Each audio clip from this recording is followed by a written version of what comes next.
आप सबको देखकर आपका लगातार अभिनंदन करने का मन करता है कि करता ही रहूं। You represent the power, the might, the future of our country, Bharat, home to 1/6 of humanity. Honorable Shri R.P. Modi ji, a former member of Rajya Sabha, where I happen to be chairman at the moment, a man of vision, a man of mission, a man who believes in execution, and the thought occurred to him rightly in the last century towards the end. It is a journey now of nearly 25 years. I was greatly impressed by the motto of the Institute, and that is nurturing excellence of women in education. ये संभव होता है तो सृष्टि का कल्याण होता है। कहा गया है एक लड़के को पढ़ाओ तो लड़के को पढ़ाते हैं, जब लड़की को पढ़ाते हैं तो पूरे समाज की पढ़ाई हो जाती है।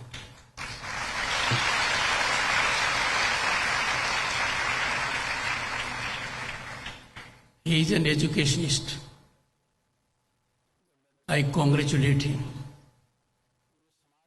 कि इन्होंने भारतीय परंपरा के तहत और ग्रामीण अंचल में दुनिया की सर्वश्रेष्ठ संस्थाओं में से एक स्थापित की।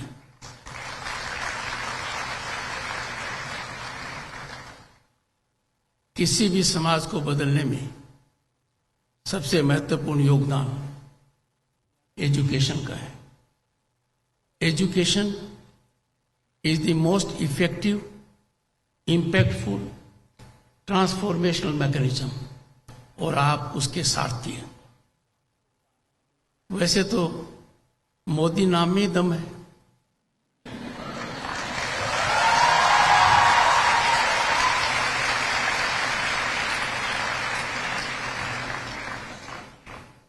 नाम से ही सब कुछ मुमकिन हो जाता है।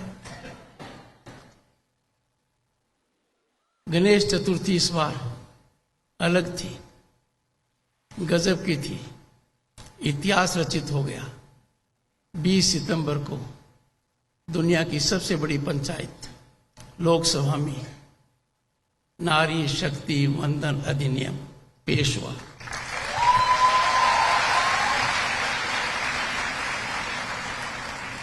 और उस समय लोकसभा के अध्यक्ष ओम बिरला राजस्थान के, इनके नाम की जैसे पराकाष्ठा है, ओम भी कम नहीं है। जो काम कई प्रयासों के बावजूद नहीं हो पाया, वो 20 सितंबर को लोकसभा ने कर दिखाया। और गेंद आ गई मेरे पाले में। मैं राज्यसभा का सभापति हूं, उपराष्ट्रपति होने की वजह से। हमने कहा लोकसभा में तो 2 मत खिलाफ पड़े, हमारे यहां एक भी नहीं पड़ना चाहिए। एक भी मत खिलाफ नहीं पड़ा। इस पूरे काम का जो सारथी भारत के यशस्वी प्रधानमंत्री, किसी को पता नहीं था। गणेश चतुर्थी को दिन शुरुआत हुई और 21 सितंबर को ज्यों ही एक मत से स्वीकृति हुई, मैंने कहा माननीय प्रधानमंत्री जी, श्रीमान नरेंद्र मोदी जी, आपको जन्मदिन की बधाई। हिंदू रीति नीति के हिसाब से वो उनका जन्मदिन था। सब आश्चर्यचकित भी थे और प्रफुल्लित भी थे। पर लोकसभा हो चाहे राज्यसभा हो, दोनों में राजस्थान की भूमिका योगदान रहा है। लोकसभा में ओम जी बिरला और राज्यसभा में मैं।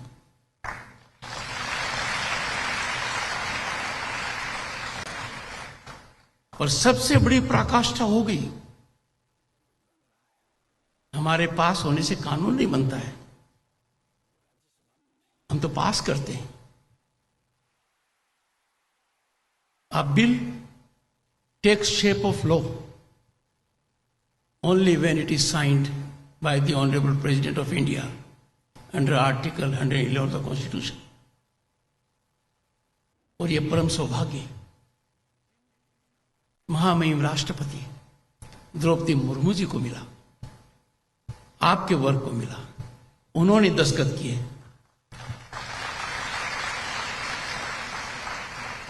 और इतिहास रचित हो गया। अब 1/3 members in Lok Sabha, 1/3 members in all state legislatures will be women.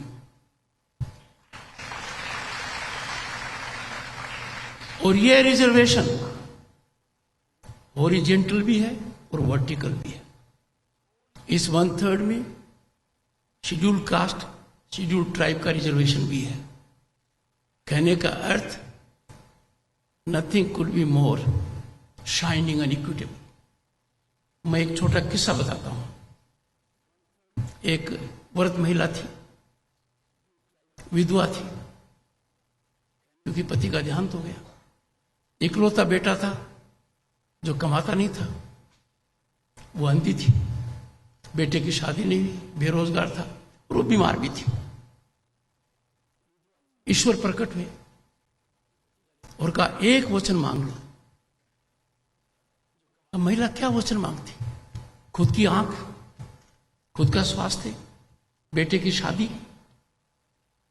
या बेटे की नौकरी?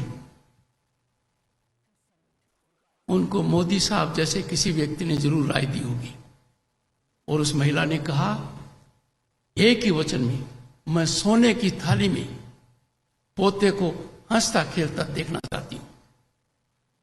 सब कुछ आ गया। तो जहां तक हमारी महिला शक्ति का मामला है, भारत के प्रधानमंत्री ने जो अब तक असफल प्रयास होते रहे, दशकों से होते रहे, मुझे जानकारी इसलिए है कि मैं 1989 में सांसद बना था, केंद्र वित्त मंत्री भी था। मुझे पता है कब कब प्रयास हुए, कब कब असफल हुए।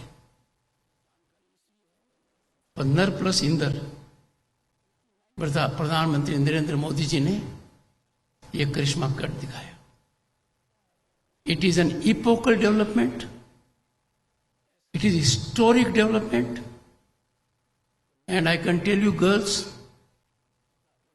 It is game changer. क्योंकि नारी शक्ति के हाथ में जब कमान होती है तो बहुत कुछ हासिल होता है।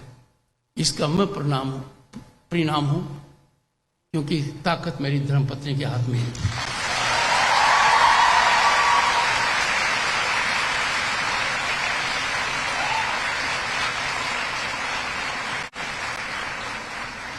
मैं दुनिया की बहुत संस्थाओं में गया हूं, दुनिया की करीब 30-32 देशों में तो इसके साथ गया हूं, और ये मेरे से ज्यादा देशों में गई हुई है, मेरे को साथ नहीं ले गई। ये नारी शक्ति का एक, मैंने ऐसी संस्था नहीं देखी। आपके यहां कदम रखते ही मुझे भारत की संस्कृति दिखने लगी, संस्कार दिखने लगे, मजबूती दिखने लगी। और तब मुझे याद आया कि G20 में दुनिया के बड़े बड़े नेता हैं, हम दोनों भी शरीक थे। सबसे चर्चा हुई, सब एक बात से अभिभूत थे,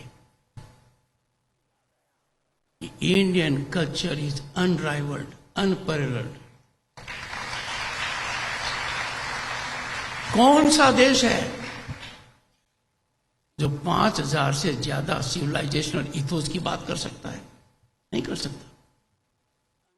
और G20 का नजारा देखिए, देश का कोई प्रांत नहीं छूटा है, कोई यूनियन टेरिटरी नहीं छूटी है। 200 बैठकें राजस्थान में भी हुई, जयपुर उदयपुर में भी हुई, देश के हर प्रांत में हुई, 58 लोकेशंस पर।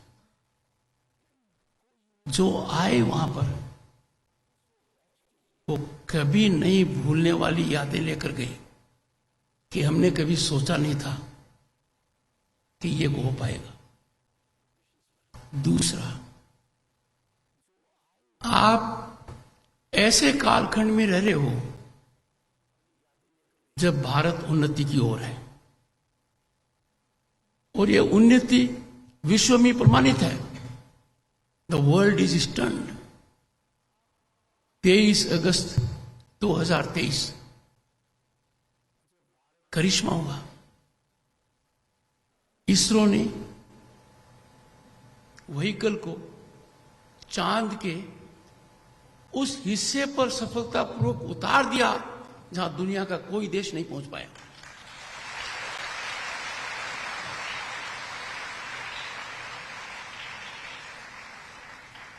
और उसमें भी आपका वंदन हुआ, शिव शक्ति पॉइंट दिखाया गया, चंद्रयान 3 वहां लैंड हुआ। ये बहुत बड़ा डेवलपमेंट है। और इसमें जो प्रमुख भूमिका निभाई वो एक महिला है, project director. She played critical role. कहने का मतलब है कि भारत के विकास में आज के दिन नारी और पुरुष दोनों का योगदान है, और मैं तो कहूंगा नारी का ज्यादा है।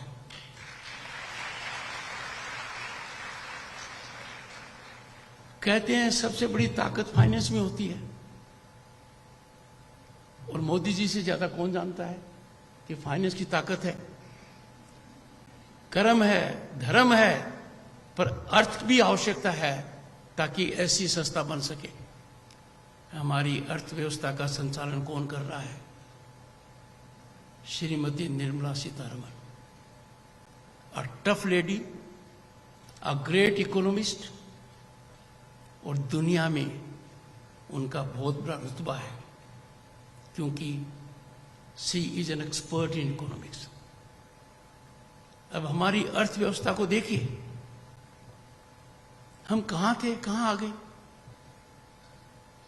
मोदी जी को खासतौर से पता है, उद्योग जगत से आते हैं। फ्रजाइल 5 छू दोगे तो बिखर जाएंगे, उनमें हमारा नाम था। Brazil, south Africa, Turkey, Indonesia, Bharat 13 साल पहले दुनिया पर बोझ थे। दुनिया सोचती थी इनकी अर्थव्यवस्था ठीक होनी चाहिए वरना दुनिया को झटका लगेगा। और हम कहां से कहां आ गए। फ्रजाइल 5 से हम पावरफुल 5 में आ गए।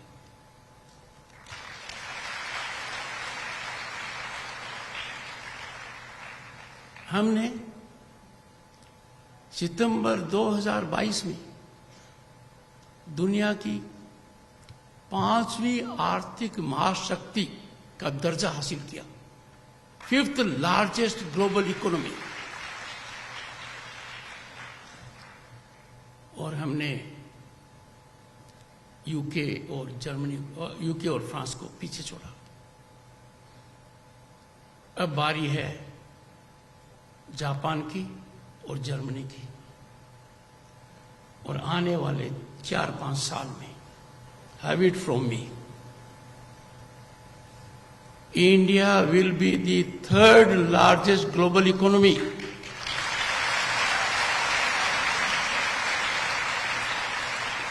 और इसमें नारी शक्ति वंदन अधिनियम का बहुत बड़ा रोल रहेगा।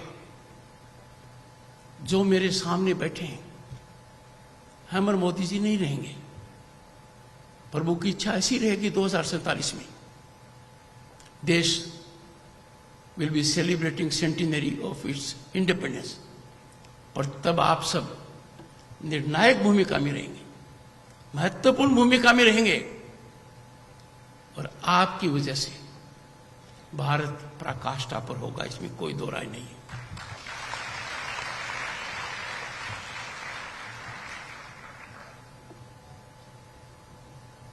जब मैं आ रहा था, जानकारी ली, तो मुझे आश्चर्य भी हुआ और बड़ा संतोष भी हुआ। आपके यहां तपोवन है, योगशाला है, आपके प्रांगण के अंदर आते ही यहां जो सामने चित्र देखा, भारतीय संस्कृति के मूल सिद्धांत याद आ गए। Our culture is our strength, our culture is repository of wisdom of several ages. और कल्चर के मामले में मैं एक घटना आपको बताता हूं जो सुप्रीम कोर्ट के निर्णय में लिखी गई है।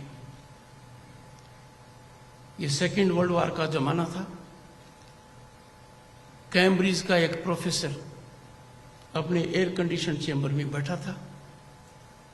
एक सैनिक आया, उसको गुस्सा आया, स्वाभाविक है कि हम तो मर मिटने को तैयार हैं, आप यहां आराम से बैठे हैं। तो प्रोफेसर ने कहा, आप किस चीज के लिए मर मिटने को तैयार हो? सोल्जर को ज्यादा गुस्सा आना स्वाभाविक था कि हम देश की अस्मिता के लिए लड़ रहे हैं, देश की आजादी के लिए लड़ रहे हैं, देश की सीमाओं के लिए लड़ रहे हैं। प्रोफेसर ने कहा, आपका क्या मतलब है सीमाओं से लड़ रहे हैं? काम देश के कल्चर की रक्षा कर रहे हैं। जब सोल्जर ने यह कहा तो प्रोफेसर ने कहा, मैं भी बैठा यही काम कर रहा हूं। And that was a glorious moment for the professor. हर भारतीय का धर्म है कि वो कर्म से हमारी संस्कृति का सर्जन करे, संरक्षण करे। क्यों कि दुनिया में ये बेमिसाल है।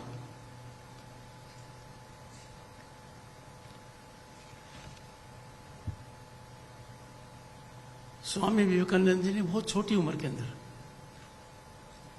दुनिया में बहुत बड़ा नाम कमाया, बड़ा संदेश दिया। आप लोगों के लिए तो खास तौर से कहा कि awake rise don't stop till the goal is achieved.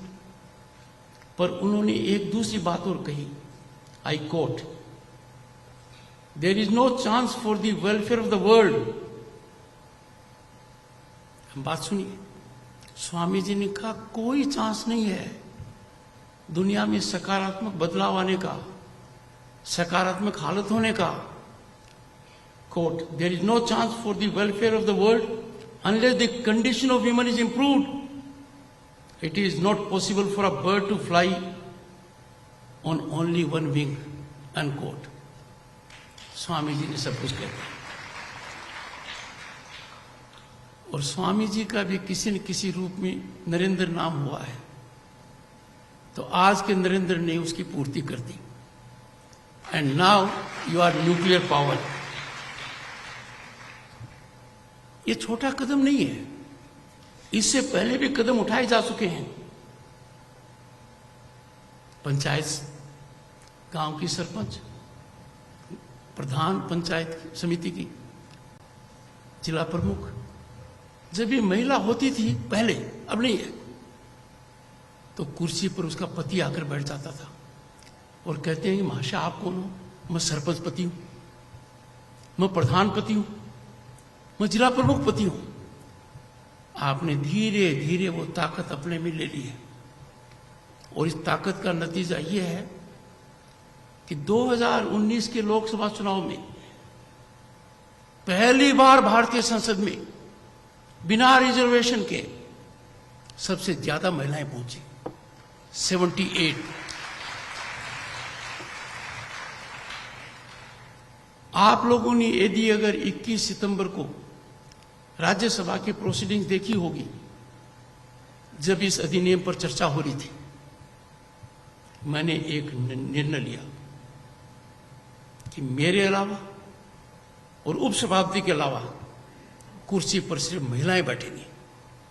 Only women will chair the proceeding.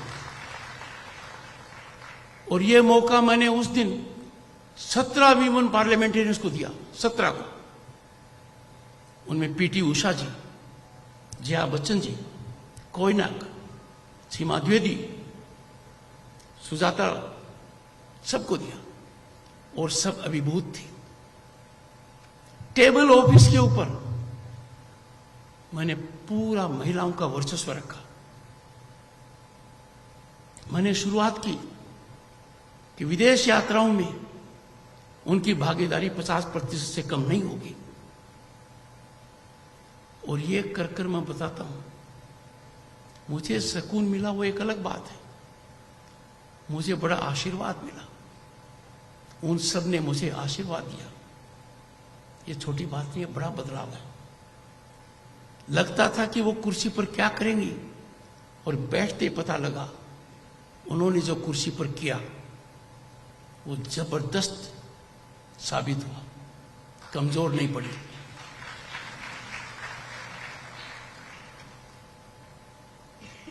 हमारे यहां एक परंपरा है कि हम बहुत जल्दी लोगों को बहुत बड़ा मान लेते हैं। इसमें परिवर्तन आया है। आप उदाहरण के तौर पर देखिए, पद्मा अवार्ड्स, पद्मश्री, पद्म भूषण, पद्म विभूषण पहले किन को मिलते थे? जिनका नाम पहले होता था। अब उनको मिलते हैं जिनका नाम सुना नहीं, पर मिलने के बाद एक बात होती है कि सही को मिला, इसी को मिलना चाहिए था, यही योग्यता का परिणाम है। जब ऐसे ऑब्जेक्टिव काम होते हैं तो देश की विकास यात्रा में चार चांद लग जाते हैं। And that is a ground reality. मैं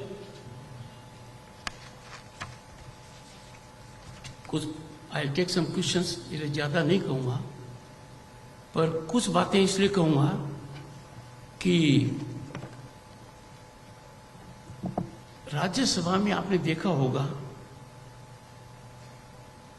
शेर और शायरी भी होती है, हंसी के पल भी होते हैं, टेंशन भी होती है,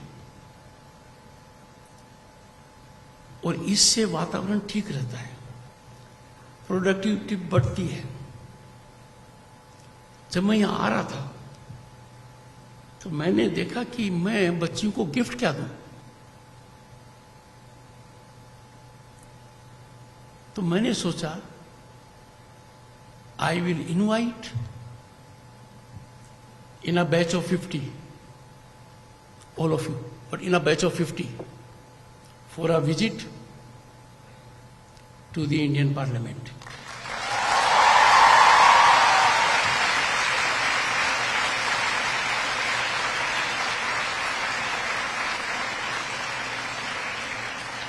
और उस विजिट का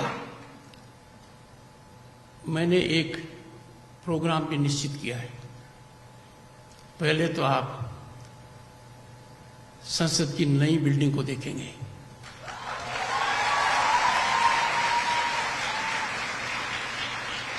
ढाई साल में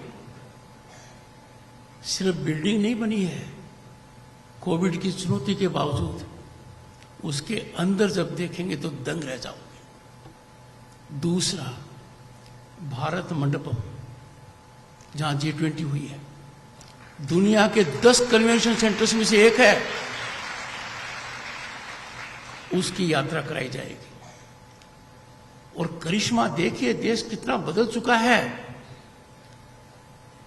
कि भारत मंडपम में G20 का कार्यक्रम संपन्न हुआ और उसके 2-3 सप्ताह में उससे बड़ा कन्वेंशन सेंटर यशोभूमि, जहां P20 का सम्मेलन होगा, दुनिया भर के पार्लियामेंट्स का, मैं भी रहूंगा, वो भारत मंडपम से भी बड़ा है।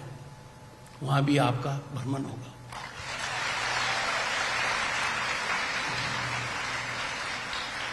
प्रधानमंत्री संग्रहालय, आप सोच नहीं सकते 3 मूर्ति का क्या हो गया।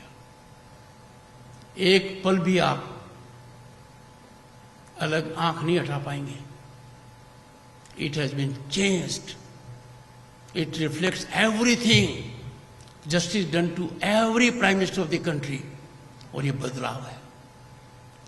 और वार मेमोरियल इंडिया गेट पर है. नेताजी बोस की स्टैच्यू भी है. ये कार्यक्रम तो मैंने बनाया है. We will facilitate it. We will do everything. And मुझे लगता है अभी तो मेरे 4 साल बाकी हैं, तब तक हर एक की विजिट हो जाएगी, कोई डाउट नहीं है.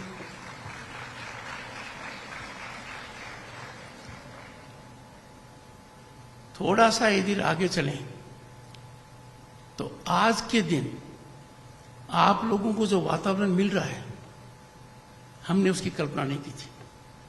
पहला वातावरण, सत्ता के दलियारों से दलालों की छुट्टी हो गई. पहले सत्ता के गलियारों में दलाल रहते थे. पावर कॉरिडोर्स वर इन्फेस्टेड. उनको सैनिटाइज कर दिया है, न्यूट्रलाइज कर दिया है.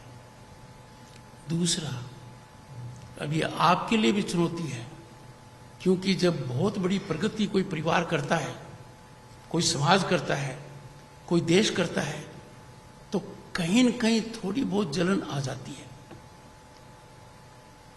और जलन की वजह से वो प्रक्रिया लोग अपनाते हैं जो देश हित में नहीं है.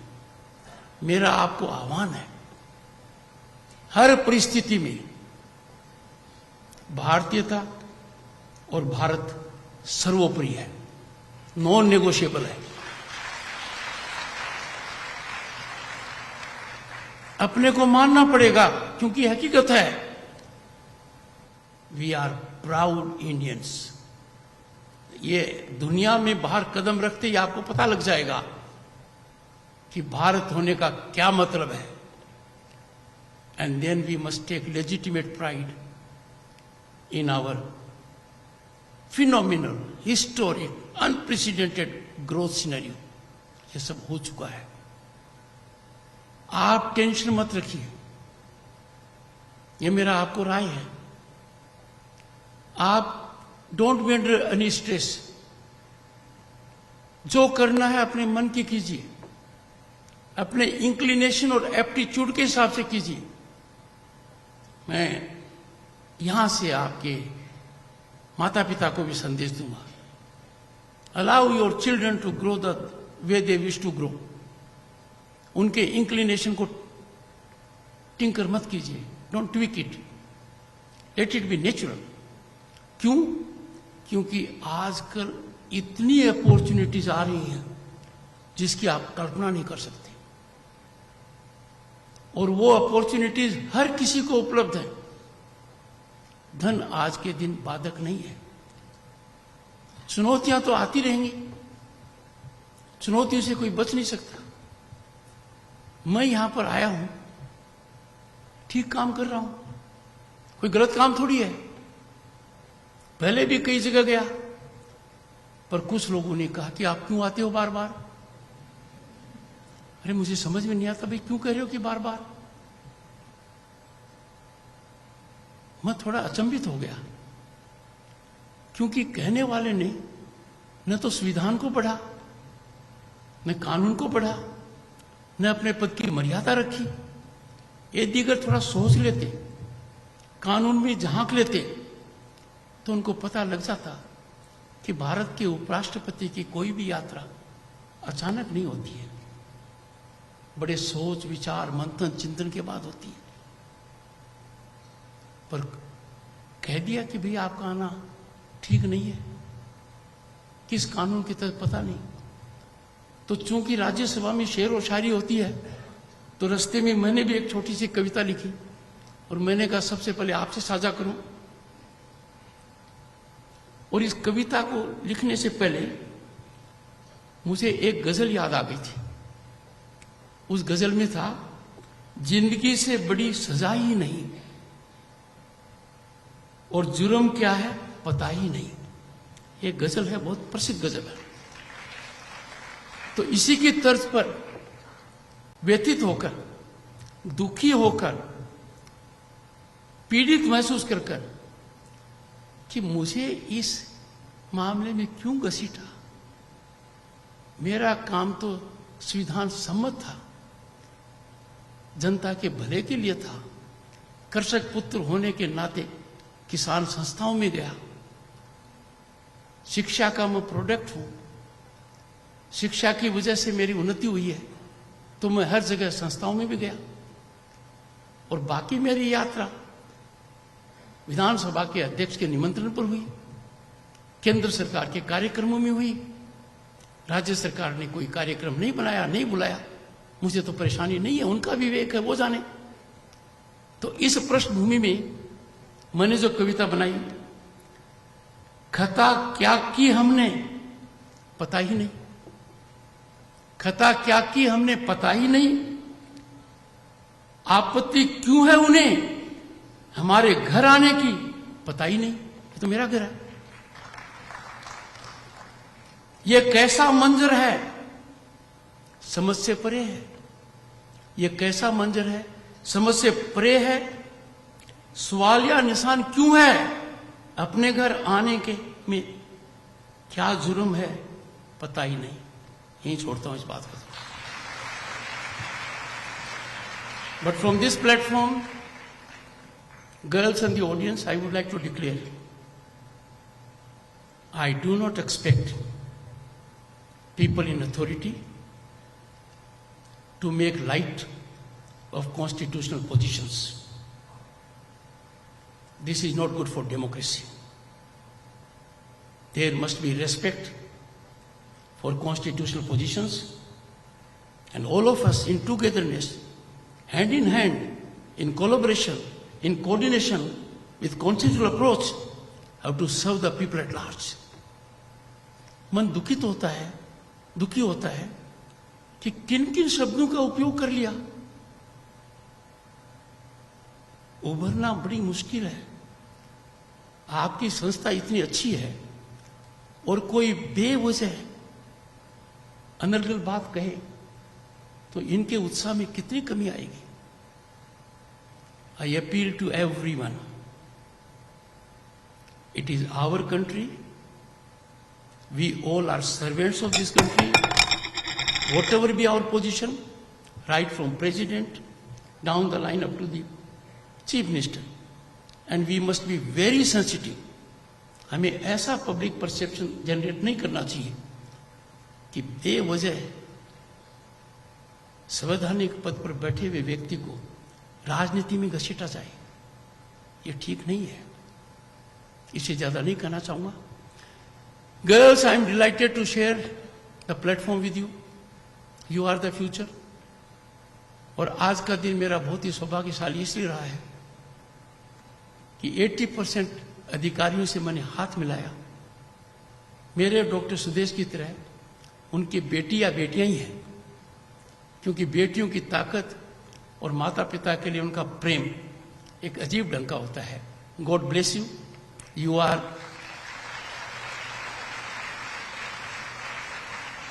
Are in one of the best institutes at a global level. Utilise the opportunity. अंत में एक बात मैं फैकल्टी मेंबर्स को कहूंगा, रजिस्ट्रार साहब को कहूंगा, and I will request chairman of the trust also. Alumni of any institution are its spinal strength. Alumni are a reservoir of talent. मैं आशा करता हूं इस संस्था के जितने भी alumni हैं वो संस्था को योग्यता अनुसार, हैसियत अनुसार आर्थिक सहयोग भी देंगे, सुझाव भी देंगे, संस्था से जीवंत संबंध बनाएंगे, और उसका ये होगा कि this will shape into an institute that will reach pinnacle at a global level. बहुत बहुत शुभकामनाएं।